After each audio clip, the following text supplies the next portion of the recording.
Dear human, dear soul, I welcome you to my podcast series, Conversations with the Universe. Since a near-death experience, I have the gift to communicate with subtle levels of the cosmos. The knowledge from these for us invisible forms of energy I capture in my books, and it is now a great pleasure for me to share this knowledge, these conversations, with you as a supplement to the books. Please excuse me if the terms and articulations are not perfect. Our mother tongue is German, but we try to translate it to the best of our abilities. Thank you. Dear friend of the Indians, we are moving and now arriving at the next level, so please describe. Dear Sylvia, without you, I would not be able to share this knowledge. So I want to tell you how grateful I am that we are doing this work together. In many years to come, this work will still provide support and will guide people out of despair.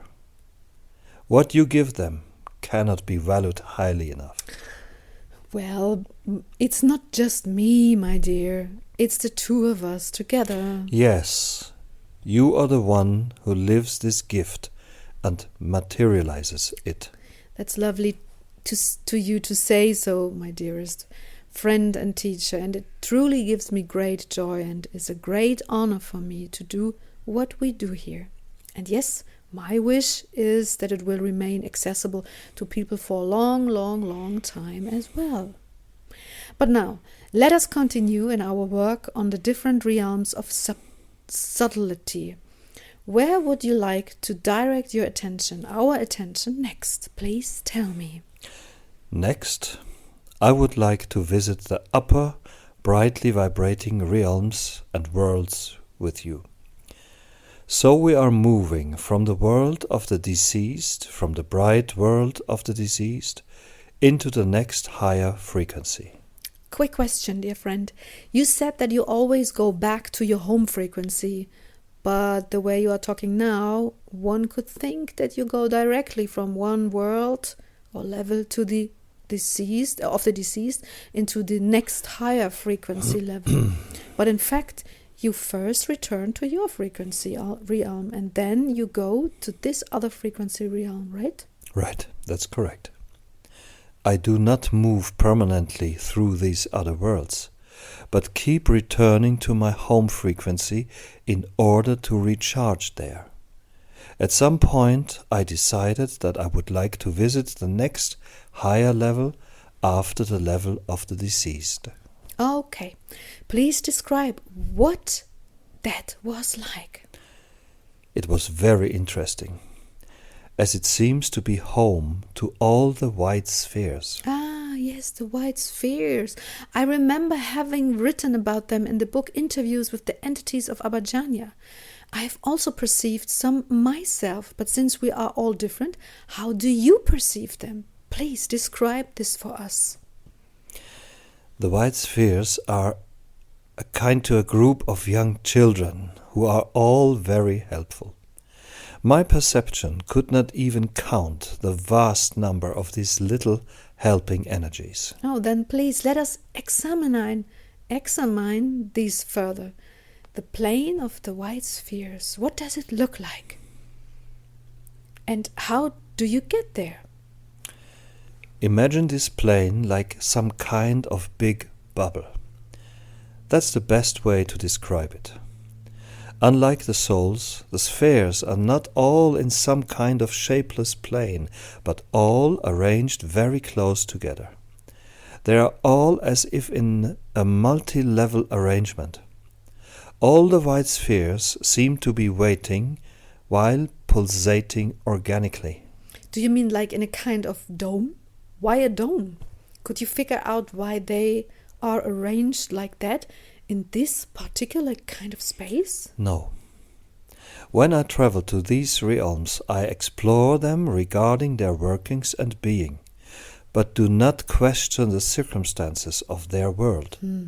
That would go too far and cost me too much strength and attention. Or do you always question exactly why there is mountain X at place Y? No, of course not. You're right. It's the way it is. But still finding such a form in all the subtle matter to travel is rather an exception, isn't it? No and yes. More yes. Nevertheless, the energies and worlds, realms and levels here work more in a kind of acceptance than is familiar to you.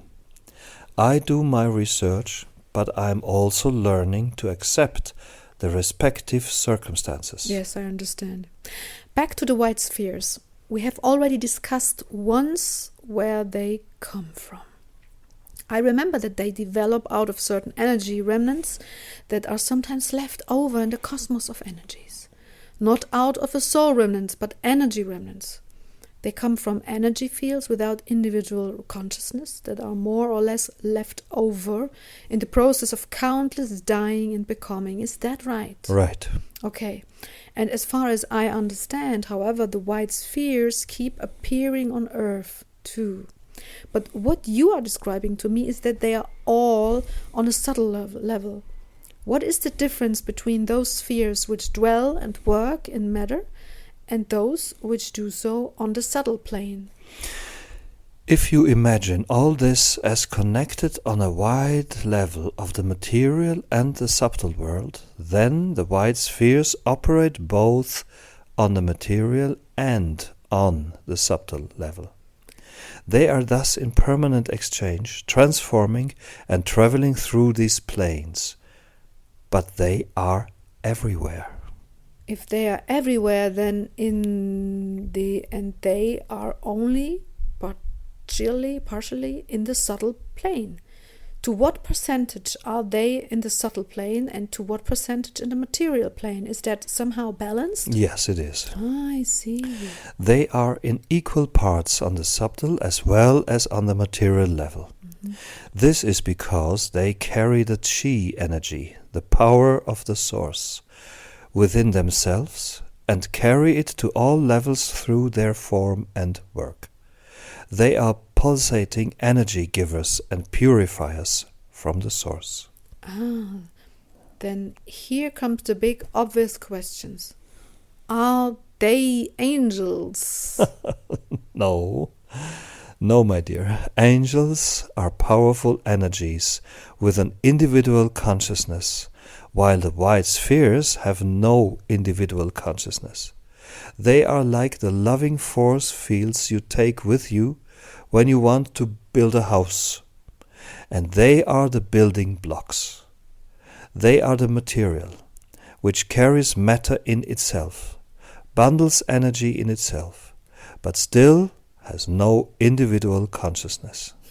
That's very difficult to understand, because it would stand to reason to think, okay, the fluid, that is chi, is already everywhere anyway. So why are the white spheres necessary? A very nice question. But it is indeed the case that the fluid chi, as you call it, gets lost again and again. Or let's say it's transformed into places with less energy. The white spheres are necessary to balance this out. Not angels, not masters, not other beings, but simply moving balls of chi energy that fill the place with chi again. Okay, that makes sense. The spheres, therefore, seem to be a direct tool of the source, which regulates the chi portion, the all-pervading, invigorating power of the source in the cosmos, with the help of these white spheres, like an army of energy. Yes, that's basically correct. Although I don't like the word army here at all, as there is nothing to defend and the spheres have a life-extending effect. As far as I know, these are two things that don't reflect the primary duties of an army. Yes, you're right. Isn't it? Yes, you're right. So what would you call them? I would call them the loving, transforming clinic of the cosmos. That's nice, indeed. I remember that the higher levels deliberately take the spheres with them as helpers. Yes, they are comparable to the cotton swabs of your doctors. They clean and they help.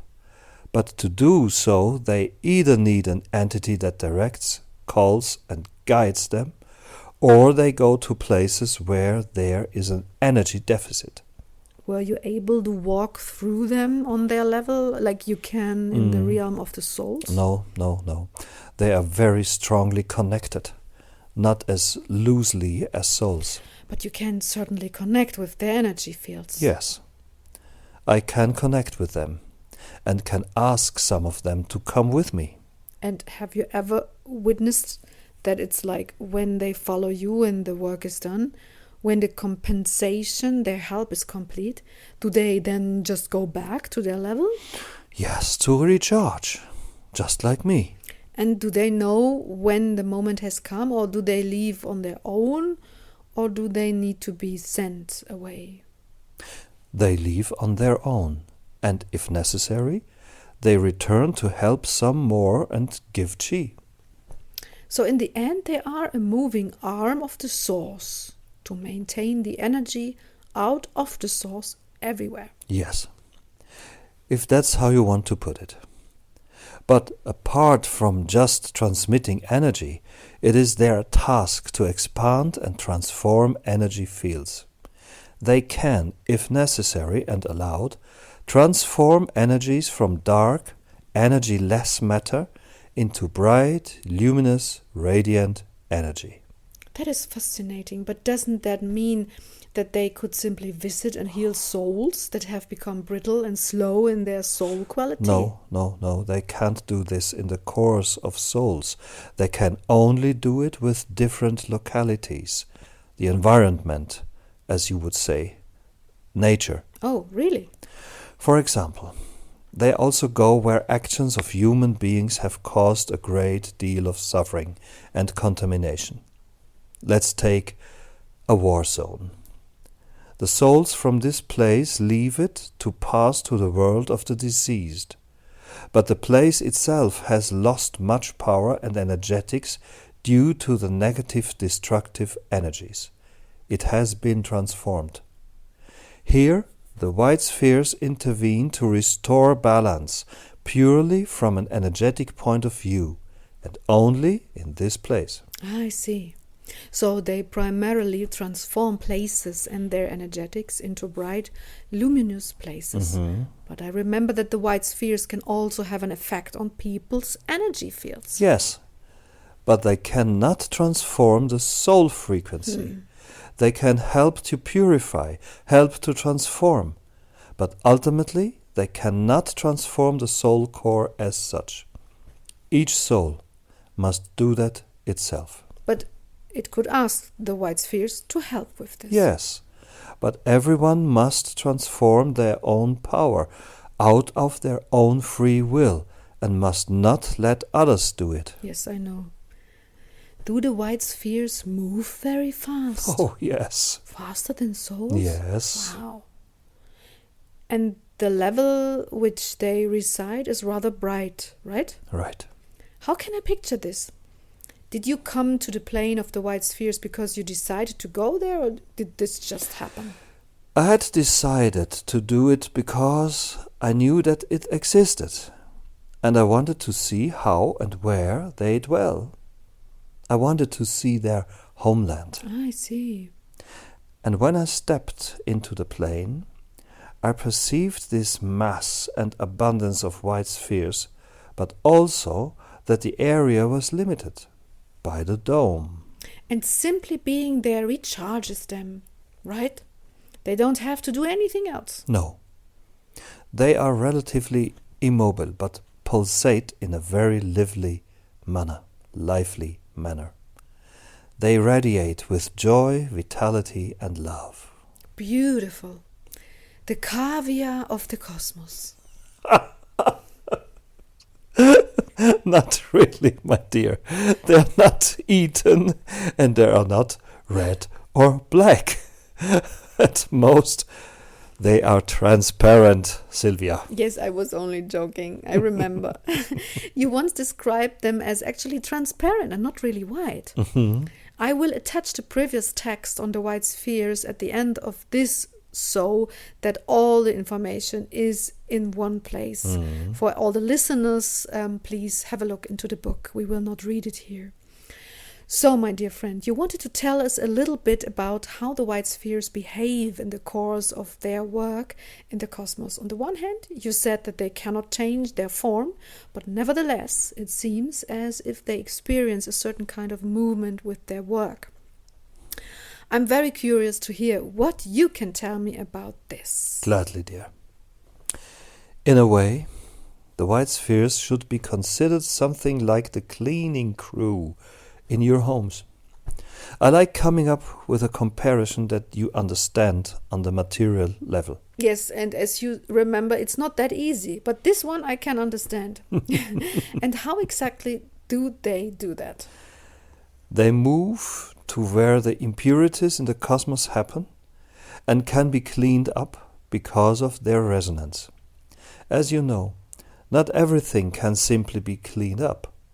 Many a soul force has to walk a certain path of balancing before it can experience purification. So this cannot be accomplished from the outside. But there are nevertheless different possibilities within the cosmic areas which can indeed be cleaned by the white spheres. The spheres can also give souls impulses as preparation. So you mean on the one hand they can affect localities and certain conditions, and on the other hand they can also prepare souls for something. Exactly. They are kind of, as I said, a cleaning crew. On the one hand, they clean away polluted energetics, or let's better say, they balance them by filling unbalanced places or moments there with energy. And on the other hand, they can also support souls when they are in a cleansing process. You said that beautifully. Now I understand it perfectly.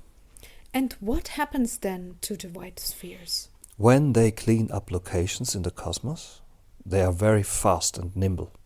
And through their mode of action, that of rapid energy cleanup, they slightly change the frequency that prevails in a particular location. They are therefore akin to a kind of vacuum cleaner. Wouldn't you say? Yes, a vacuum cleaner is an image I can picture well. Great. So you mean they suck up negativity, or would you phrase that differently? They clean via transforming the existing frequencies. Genius. Okay, and since they are not energies that are actually endowed with some kind of consciousness, but are simply energy, they can affect things there. Yes. I thought I once heard that the whole cosmos is consciousness. Oh no. But the cosmos is energy. Yes. And how come there are energies with consciousness and energies without? Because this is an excellent way to form energies without consciousness from a sea of energy. I always thought everything was energy with consciousness. No, not at all. There are definitely forms of energy which do not carry consciousness. And you have known that consciousness is bound to a certain energetics ever since you learned that there is a soul core which is the carrier of the consciousness in the souls. Haven't you? Yes. It is not the force field that carries it. Yes, I remember. Okay. So you can say that everything that has a soul carries this real consciousness. Yes. While everything that is only chi, that is only energy, that does not have this kind of consciousness. Exactly, my dear. Okay. And so the white spheres work exclusively in the fields without a soul core. Yes. You have summed it up in an articulate way. Okay. Then I would like to keep asking questions. You were going to expand on how they transform when they purify, even if they don't change the shape. They don't change form. No. Then please describe to me how they do it. They move quite often, mostly in large groups. usually to one location in the cosmos, which can be subtle or gross matter. Then they begin to raise the energy field there by balancing negative fields, remnants of thoughts, remnants of despair, or other kinds of impurities. Thus, the frequency of negativity in this place disappears and remains neutral, or goes back to its former original frequency. Neutral or to its former frequency? So there are places that are neutral? No, dear. Sorry, you are right, of course. When I said neutral, I meant that the frequency returns to what it was before the negativity. Yeah. So that basically means that these white spheres are stabilizers, because they see to it that the cosmos is preserved in the frequency in which it is, instead of being distorted or changed somehow, right? Right. Okay, and then they suck up the negativity. I get that too. Yes. And then? Then they return to their level with these negative energies. The reason why the level of the white sphere seems so self-contained compared to other levels in the upper realms is that they require exactly this kind of self-contained energetics to entirely become themselves again, to transform the negative fields out of themselves. It's a specific kind of energetics of this area or this level which restores the original frequency of the white spheres when they are here. Okay, so they just go into contaminate states, suck up what they can, and then go back to their level of purify there. Yes. They don't do it on site. No. Why not? Because that is not possible. They cannot maintain their frequency while on site. After all, absorbing these energies means another impurity, which cannot be purified of its own accord in these other level, lower worlds.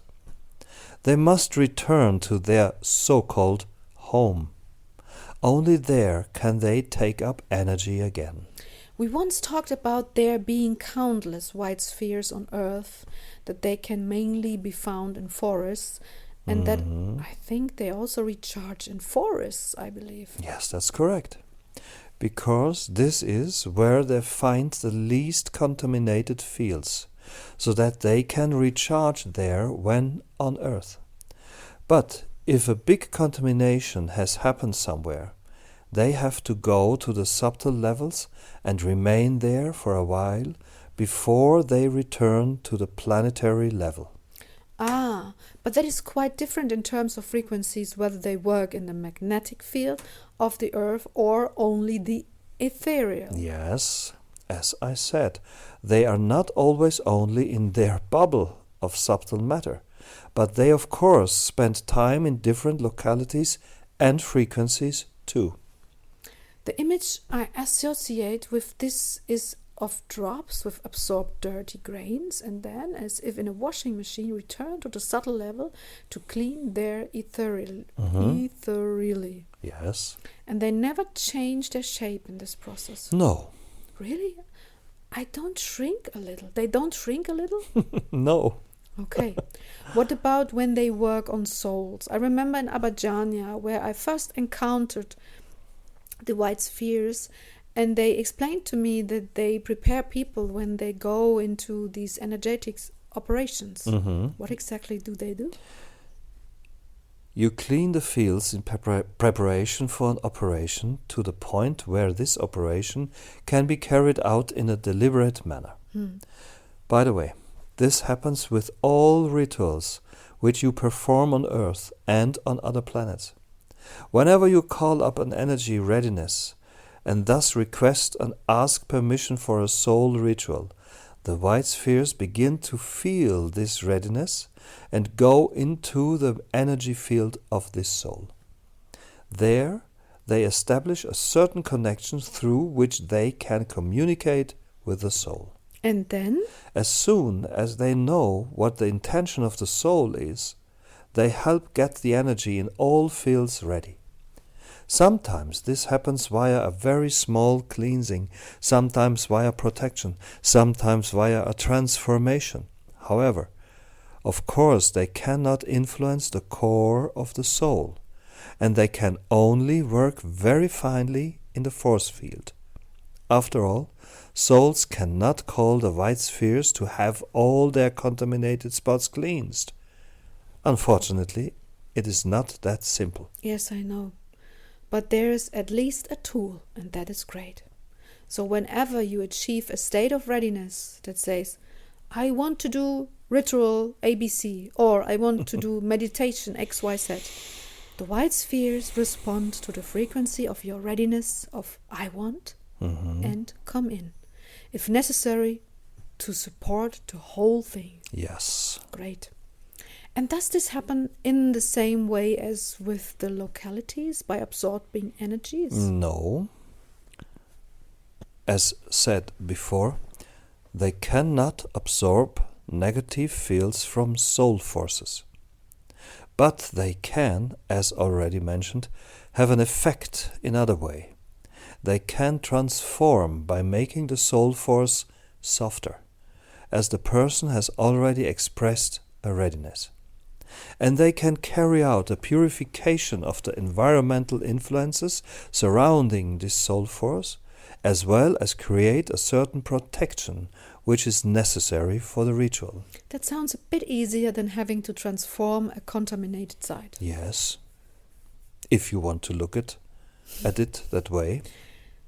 White spheres sometimes also form when a soul leaves a body, and energy remnants remain in the body, right? Right. What determines this sometimes? What are the circumstances for this? If a soul has a large force field and experiences a certain disturbance in the transition, it may happen that not the whole force field transitions with it, but a small part, but really only a very, very small part, remains in the body. Since energy never fades, this energetics of a powerful soul then becomes a white sphere. Since it is only very little energy, this smallest field without great consciousness moves into the chi of the environment and turns into a white sphere if the energetics is pure enough. I see. So this is only possible if there were pure souls. And since they don't have a soul core, this energy, of course, then also doesn't have so much consciousness. Are there any memories left? No. It's really just a tiny, tiny remnant of an energy field. And what happens if the rest is not pure? Then this energy is released into the cosmos and finds a transformation of another kind. So it doesn't necessarily have to become a white sphere just because it is a remnant, but an energy remnant can also simply pass into the sea of energy. So is it? It becomes part... Yes, okay. It becomes part of the big picture again. Part of the chi that flows through everything, because it carries no memories and no other components of a soul. But these are really very, very, very small energetics compared to a soul force. Yes. I remember that, like, if you have a 100% is the soul energy, so this should be like a milli percent. No, mini percent. Like really small. To have so less consciousness that it's really fully different. And if they had more power, they would be soul fragments. Exactly. Yes, look, that's what I mean. And then they would go to another level, to another frequency because of their contamination, among other things. Yes. They would still carry consciousness. Yes. As soon as consciousness is involved, as you would say so beautifully, other mechanisms take effect than if the energy is simply energy without carrying consciousness or information. Yes. That is difficult to grasp. I would have thought that energy always carries consciousness and information. Yes, but if there is so little of it in a mass of energy, then it can simply be reabsorbed and transformed by the mass surrounding it. Yes. So you mean that if they are such small pieces, like really small, they can just go back into the great sea of energies without having much significance. If you want to call it that way. Yes, because the point is that energy has certain properties, and this particular energy is so weak or so minor or so small that it does not contain any real soul components or components of consciousness. Yes. And then it just goes into the sea of everything. Exactly. Okay, good. I got that. Do you have anything else you want to say about the white spheres? No. So we end this chapter here, and I thank you very much, love. Thank you, Sylvia. And whoever is interested in more can read in the book now a full added chapter here, a communication with the white spheres happening in Abhajjania and written down in one of the books. Thank you for listening. Love.